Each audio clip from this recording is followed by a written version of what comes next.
جب کوئی آ کے آپ پہ وار کرتا ہے تو وہ یہ نہیں دیکھتا کہ ان میں مقصر کتنے ہیں اور ان میں غالی کتنے ہیں. جناب موسیٰ علیہ نبینا علیہ الصلوۃ والسلام سے اللہ نے پوچھا تھا موسیٰ میرے لیے کیا کرتے؟ نبی ہیں اور خدا پوچھ رہے ہیں میرے لیے کیا کرتے ہو؟ باری اللہ میں نماز پڑھتا ہوں، میں تیری عبادت کرتا ہوں، میں روزے رکھتا ہوں. فرمایا موسیٰ میں نے پوچھا ہے میرے لیے کیا کرتے ہو؟ نماز اس نے میرے لیے بنائی ہے، اسے ضرورت نہیں ہے میرے سے. نماز کی انکار کرنے والا بدبخت پہلی دلیل دیتا جی اللہ نو سجدے دی کیڑی لوڑ ہے. بدبخت اسے سجدے کی ضرورت نہیں، تجھے سجدے کی ضرورت ہے. بابا جی میرے چھٹے بادشاہ کے پاس ایک بندہ آیا، اس بندے نے آ کے کہا مولا میں فلاں دن تجارت پہ سفر پہ جا رہا ہوں، تو آپ استخارہ کریں یا اپنے علم غیب سے مجھے بتائیں کہ کیا یہ سفر میرے لیے ٹھیک رہے گا. معصوم نے اسے سفر پہ جانے سے روکا کہ بندہ خدا تو اس سفر پہ نہ جا. میری آپ گزارش سمجھ رہے ہیں؟ تو اس سفر پہ نہ جا. البتہ وہ اس سفر پہ چلا گیا. وہ چلا گیا اور واپس آ کے سرکار کہتا ہے سرکار آپ نے تو مجھے روکا تھا لیکن مجھے دیکھیں اتنا منافع ہوا، اتنی دولت ملی، اتنی میری آمدنی بڑھ گئی. مولا مجھے تو بڑا فائدہ ہوا ہے، آپ مجھے سفر کرنے سے روک رہے تھے. سرکار نے فرمایا ذرا سوچ کے بتا فلاں دن فلاں جگہ پہ صبح فجر کے وقت تیری فجر کی نماز رہ گئی؟ اس نے کہا بادشاہ بالکل آپ صحیح فرما رہے ہیں، نماز رہ گئی. سرکار نے فرمایا دنیا و آخرت کے خزانے جوڑ کے بھی لے آنا تو اس نماز کی قیمت نہیں بنتی. میں بات کیا نہیں کر رہا. میرے چھٹے بادشاہ فرماتے ہیں کہ اس بندے کو ہماری شفاعت نصیب ہی نہیں ہو سکتی جو نماز کو اہمیت نہیں دیتا. نماز نہ پڑھنے والے سے بات ہے ہی نہیں، اس سے بات ہے جو نماز پڑھتا ہے لیکن اسے اہمیت نہیں دیتا. ہمیں جو خیال دنیا میں کہیں نہیں نہ آتا وہ نماز کے دوران آتا ہے.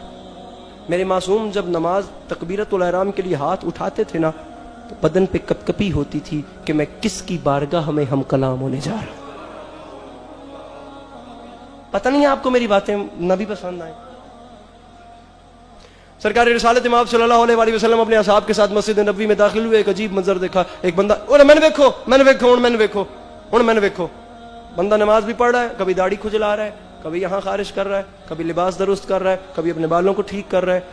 سرکار صلی اللہ علیہ وسلم نے مسکرا کے فرمایا اس بندے کی نماز نماز ہی نہیں ہے. اگر اس کے اندر خدا کا خوف ہوتا نا تو اس کے اعضاء سے واضح ہو رہا ہوتا.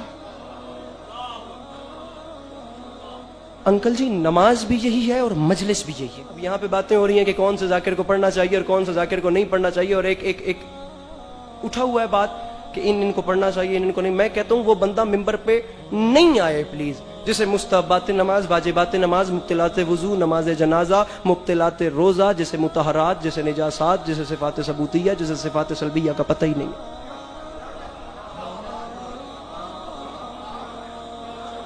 یار کم از کم ممبر حسین ہے نا، مذاق کی جگہ تھوڑی ہے.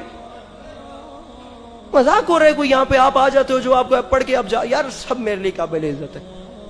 اگر کرنا بھی ہے نا کسی ذاکر کا تو ان تمام چیزوں کا ساتھ ملا کے کرو، پتہ چلے کون. سید سجاد تشریف فرما ہوتے ہیں. اللہ اللہ میری مخدومہ تشریف فرما ہوتی ہیں. معصوم کی نظر ہوتی ہے ہم پہ. یہ بچ کے ایک آنسو بچتا ہے ہم گناہگاروں کے پاس، صرف ایک آنسو. ہم نے اس کو داؤ پہ لگا دیا. میں نے بابا سے سوال، اپنے بزرگوں سے سوال کیا کہ مجھے بتائیں نماز پڑھتے ہیں قبول کیسے ہوتی ہے؟